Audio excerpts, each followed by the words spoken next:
Como você pode organizar tudo o que você tem para fazer, para cumprir prazos, não esquecer nada que é importante fazer e você se sentir produtivo, você sentir que acabou o dia fazendo todas aquelas atividades fundamentais e que o seu dia foi realmente produtivo.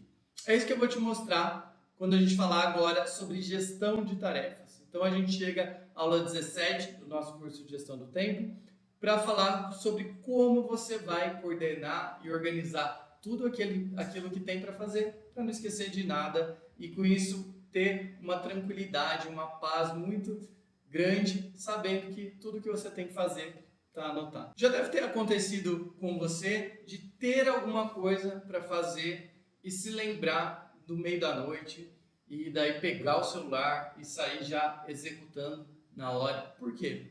Aquela coisa que você tinha para fazer era algo que não podia ser esquecido, porque era uma tarefa. Uma tarefa é como um tijolo na construção do projeto. E elas ajudam a impedir o que se chama de procrastinação sem prazo. O que é isso? A procrastinação sem prazo é aquele tipo de procrastinação que você não tem uma data certa de entrega, mas seria bom se você fizesse aquilo. Se eu fizesse um curso de programação de computador, ou se eu fizesse um curso de inglês, de francês, isso me ajudaria na carreira a crescer, a desenvolver novas competências. Mas talvez eu nunca me organizei para fazer, ou comecei, parei pelo meio do caminho. Essa é a chamada procrastinação sem prazo. Porque quando é algo que tem prazo, normalmente a gente acaba fazendo. Se eu tenho que entregar um trabalho, um relatório, ou estudar para uma prova, tem um deadline, tem uma data definida que, às vezes, na última hora, né, como nos meus tempos de faculdade, a gente passava a madrugada estudando na véspera da prova e dava tudo certo, a gente conseguia tirar a nota que precisava e, graças a Deus, eu passei a faculdade toda sem nenhuma reprovação. Mas esse não é um modo muito bom de se trabalhar a gestão do tempo. E por mais que dê certo para as coisas que têm prazo definido, para as coisas que não têm prazo definido, a gente segue procrastinando. Por isso que é importante a gente ter um bom método de gestão de tarefas. E esse bom método vai impedir o que eu acabei de falar, da gente lembrar de algo à noite e falar, meu Deus, eu esqueci totalmente disso, eu tenho que fazer. Isso vai ocupando o nosso espaço mental e nos deixando sempre preocupado, sempre devendo e sempre falhando com os outros. Eu vejo muito isso em empresas desorganizadas que deixam clientes esperando, não cumprem os prazos prometidos. Tudo isso a gente pode considerar como uma falha de gestão de tarefas e essa aula e as próximas vão te ajudar a ser muito mais efetivo nisso tudo. Então, como que deve ser uma ferramenta de gestão de tarefas para você utilizar na prática? Daqui a pouco eu vou falar que existem vários tipos de sistemas, de aplicações para você usar, mas eu quero que você entenda quais são as características fundamentais desse tipo de ferramenta. A primeira coisa é que ela deve conter tudo que você tem que fazer. Tudo que eu tenho que fazer está anotado. Nada está na minha cabeça. Então isso é fundamental. Se eu tenho algo para entregar, por exemplo, aconteceu comigo, eu mandei imprimir um livro novo meu, vai sair uma nova versão de um livro que eu tinha pedido a primeira edição 5 anos atrás. Depois ele esgotou, nunca mais mandei fazer e aí vou mandar imprimir esse livro. Eu divulguei isso num grupo. E aí uma pessoa interessada falou, nossa, faz tempo que eu quero o livro impresso. Quando sair, você pode me avisar? Claro que eu posso te avisar. Imagina qual que é a chance de eu esquecer disso. É grande, se eu não tiver um bom sistema de gestão de tarefa. Por quê? O livro ainda não está pronto. Eu não sei o exato prazo que a gráfica vai me entregar. Então pode ser que quando chegar no meio da correria, no meio de um monte de coisa, eu vá esquecer. Mas seria uma falta de compromisso com uma pessoa que quer ler o meu livro, quer ler o meu conteúdo e eu vou simplesmente esquecer dela? Claro que não. Eu já coloquei uma tarefa para daqui 15, 20 dias, eu conferi se o livro chegou, eu vou já avisar a pessoa, o livro chegou, você quer que eu te mande? Quero. Então faz esse depósito aí e a gente já coloca no correio para você. Então isso está fora da minha cabeça. É algo importante que já está bem registrado que eu vou fazer no prazo devido. E se na data que eu coloquei a tarefa, o livro ainda não estiver pronto? Não tem problema, é uma tarefa, não é um compromisso. Lembra da diferença? Então ela não tem uma data certa. Eu vou jogar uma semana para frente. Se na outra semana tiver muito corrida, eu estou com muita coisa, também eu posso jogar mais uma semana para frente. Não é algo crucial, é algo que eu não devo esquecer, mas também não é uma coisa de vida ou morte. Então, essa ferramenta vai te ajudar nisso. O que eu anotar deve ter uma aproximação clara e não muito extensa. Daqui a pouco eu vou trazer um exemplo, isso vai ficar mais nítido para você. Então, quando eu pegar essa tarefa, às vezes coisas que eu anoto para daqui muito tempo fazer, eu preciso lembrar claramente o que eu queria dizer, o que exatamente eu precisava fazer, tá aqui a clareza da tarefa. E a extensão é que eu não posso anotar algo muito grande, também daqui a pouco eu vou explicar para você. Porque precisa ser um tijolinho, não é uma parede inteira, não é um pedaço de parede, é um tijolinho. E com esses tijolinhos eu vou construindo a minha parede. Elas devem ter um prazo, porque eu preciso ter uma data de entrega, por mais que essa data possa ser mais ou menos negociável, mas é aqui que está a priorização, é aqui que está realmente a construção. Se eu não coloco um prazo, eu nunca vou fazer. Então tem que ter um prazo. Tem um prazo significa que eu vou priorizar essas coisas que eu defini como tarefa e eu não vou ficar lá só no WhatsApp fazendo um monte de coisa de última hora. Não. Eu vou cumprir essas coisas porque eu priorizei e eu determinei que elas são importantes. Então, por isso, precisa ter prazo. E o que vai me ajudar muito é se a ferramenta for única e ela for facilmente acessível. Então, às vezes acontece, eu estou em casa à noite, eu lembro de uma coisa importante para fazer que não está anotada. E aí, o que eu faço? O que a maioria das pessoas faz? Anota no caderninho, anota no bloco de notas do celular, coloca na agenda, tudo isso é errado. O que eu faço? Eu já pego o meu aplicativo de gestão de tarefas, eu já anoto lá para eu lembrar. Às vezes eu coloco para outro dia, só para eu lembrar e para depois reorganizar, porque às vezes eu tive uma ideia de um tema para inserir numa aula. É algo que, se eu deixar passar, talvez depois eu perca essa ideia importante. Então, eu já posso colocar lá, incluir na aula sobre procrastinação, para falar sobre os perigos das redes sociais. Então, é uma coisa que eu não tinha colocado na minha aula. Então, eu vejo que é algo que tem uma relação muito grande, redes sociais e procrastinação, e eu lembro, eu preciso falar isso naquela aula que eu estou montando. Então, eu já anoto no meu celular à noite. Na hora que eu chegar no outro dia para trabalhar, eu vejo que está lá. Eu insiro esse tema na aula. E aí, quando eu for acabar de fazer a aula, eu vejo que está lá esse tema. E aí eu vou ter lembrado de uma coisa importante. Então, você entendeu que a ferramenta precisa ser única e facilmente disponível. Porque se eu anoto em vários lugares diferentes, quando eu usava o Evernote mal, porque o Evernote, para mim, é uma ferramenta de gestão de conhecimento e não de gestão de tarefas, às vezes eu anotava coisas que eu tinha para fazer ali. E eu ficava perdido, ficava desorganizado, ficava um monte de nota. Isso não é bom. Então, às vezes, o que eu faço também, eu considero mensagens de WhatsApp como tarefas não realizadas. Então, às vezes, eu mando uma mensagem para mim mesmo. Eu vejo muita gente usando o WhatsApp dessa forma, como uma forma de lembrete. Mas as pessoas usam de forma errada e acaba, às vezes, cria um grupo com ela mesma. Talvez você já fez isso, né? Tem uma conversa com si mesmo. E eu faço isso também, mas como ferramenta de coleta. Então, eu tenho 2 números, já contei isso para você. Na verdade, eu tenho até 3, né? Mas 2 que eu mais uso. Então, tenho um pessoal e um da empresa. O que eu faço? Pego do celular pessoal, estou em casa, mando um áudio. Ó, fazer isso, isso, isso, isso. Daí, no outro dia, eu chego na empresa, eu vejo que tem uma mensagem não lida minha mesmo, vinda do outro número.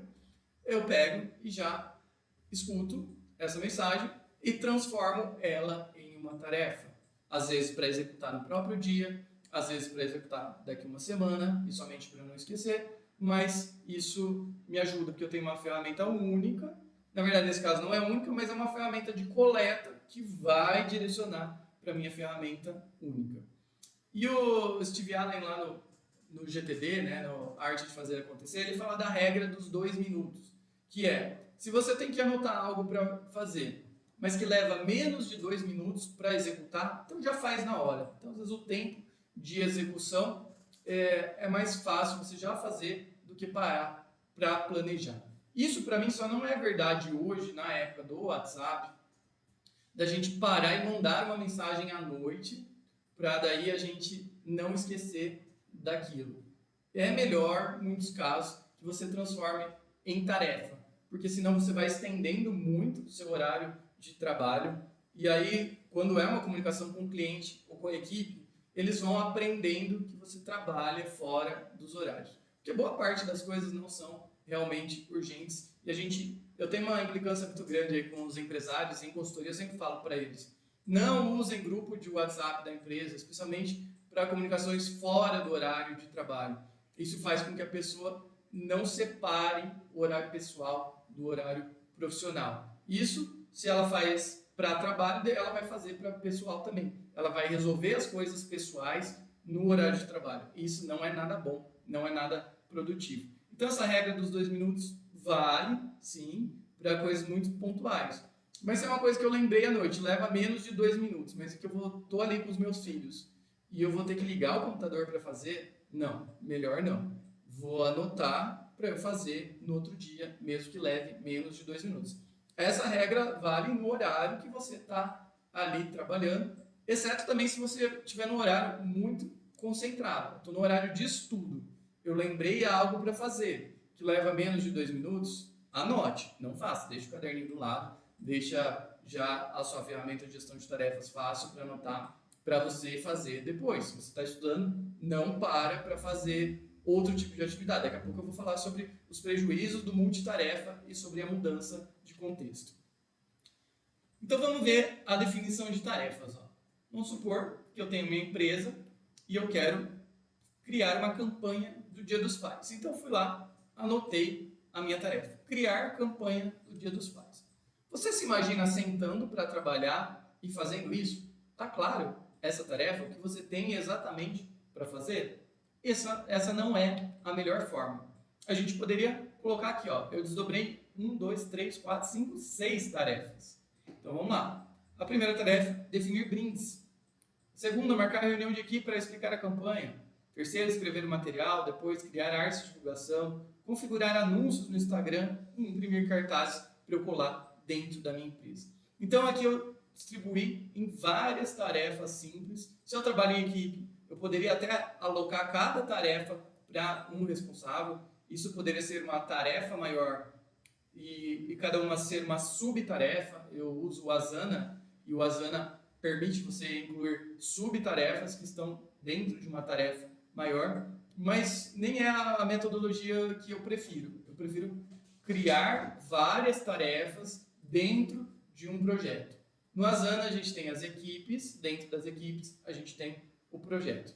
Então, cada tarefa pode ser dentro do projeto de marketing e lá eu vou colocando quem tem que fazer o que e qual é o prazo para conclusão. Se você desejar, a gente pode se aprofundar aí no Asana. Se você comentar aqui nessa aula, eu vou gravar um curso gratuito aqui também, só explicando como usar essa ferramenta, que é gratuita também de gestão de tarefas. Então, o que a gente tem para organizar as tarefas? Planners, agendas, quadros, seriam as coisas físicas para anotar. Pode funcionar. Eu não quero te forçar a ir para o digital, já que eu sou uma pessoa mais digital e talvez você seja mais do papel, não tem problema. Por isso que eu quis trazer nessa aula os princípios de gestão de tarefas. Mas lembra lá, a agenda é lugar de compromisso, não de tarefa. Então, a agenda eu não recomendo. Planner pode ser também um quadro impresso na parede e você pode ir colocando as tarefas em post-it. Até tenho um aqui meu que eu tentei usar, mas eu vi que eu perderia muito. Eu tentei sair um pouco do digital para depender menos de telas, mas eu vi que dá muito mais trabalho, demora mais, porque no digital a gente vai ter a facilidade de mover as tarefas. Aconteceu um imprevisto, eu não consegui cumprir hoje. Imagina, está escrito no planner, você vai lá, você tem que riscar e daí colocar para amanhã. No digital não, é só eu mover a tarefa ali para outro dia. Fica muito mais fácil de reorganizar e planejar. Por isso que eu não abro mão do digital. Então tem os aplicativos. Eu uso o Asana, que é gratuito, porque isso me ajuda nessa priorização. O que não pode acontecer é aquilo que muita gente faz trabalhando. Começa o dia, eu já fiz isso. Faz a listinha lá de tarefas, tudo que você tem para fazer. E aí você começa e vai riscando lá o que já foi feito. Aí amanhã começa tudo de novo. Isso é um grande desperdício, você acaba esquecendo de fazer algo importante, então não é a melhor forma da gente tratar isso.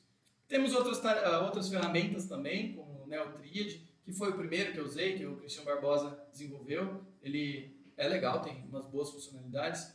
O Trello, que é mais para olhar os projetos, eu uso para gestão de projetos dentro da minha empresa, especialmente na colaboração com os clientes, mas para algo que é fundamental, que é a gestão de tarefas, que é definir um responsável e um prazo, no Trello só vai ter dentro da parte paga. No Asana não, a gente consegue dentro da parte gratuita. Então até por isso que eu também prefiro o Asana e ele é mais organizado para essa parte de gestão de tarefas, onde eu posso ver a minha lista de tarefas com tudo que eu tenho para fazer no meu dia e posso reorganizar isso. O Evernote também tem a parte de gestão de tarefas dentro dele, eu não testei muito, e aí vão ter outros, o próprio Google tem, e tem várias outras ferramentas que você poderia pensar em usar. Bom, antes da gente ir para a próxima aula, eu quero fazer com você um exercício que eu sempre fiz quando eu dei esse curso de gestão do tempo. Vamos adaptar ele aqui para o online, que vai dar certo também. Eu quero que você pare agora, acabando essa aula, você anote tudo que você tem para fazer. Tudo que está pendente de alguma forma e veja se isso atende os critérios anteriores que eu falei sobre gestão de tarefas. Fica tranquilo, vai ter um monte de coisa, você não vai conseguir fazer tudo de uma vez, mas aí nas próximas aulas eu vou te ajudar a organizar tudo isso. E fica uma outra tarefa aqui, vai ficar o link para você assistir esse vídeo muito engraçado, muito bom, que é Dentro da Mente de um Mestre na Procrastinação, do Tim Urban. É um vídeo muito bom, muito inspirador, que vai te ajudar também a matar de vez essa procrastinação que te incomoda. E eu vou te ver lá na próxima aula para falar sobre a organização dessas tarefas que você anotou e depois da execução dessas tarefas. Te vejo lá.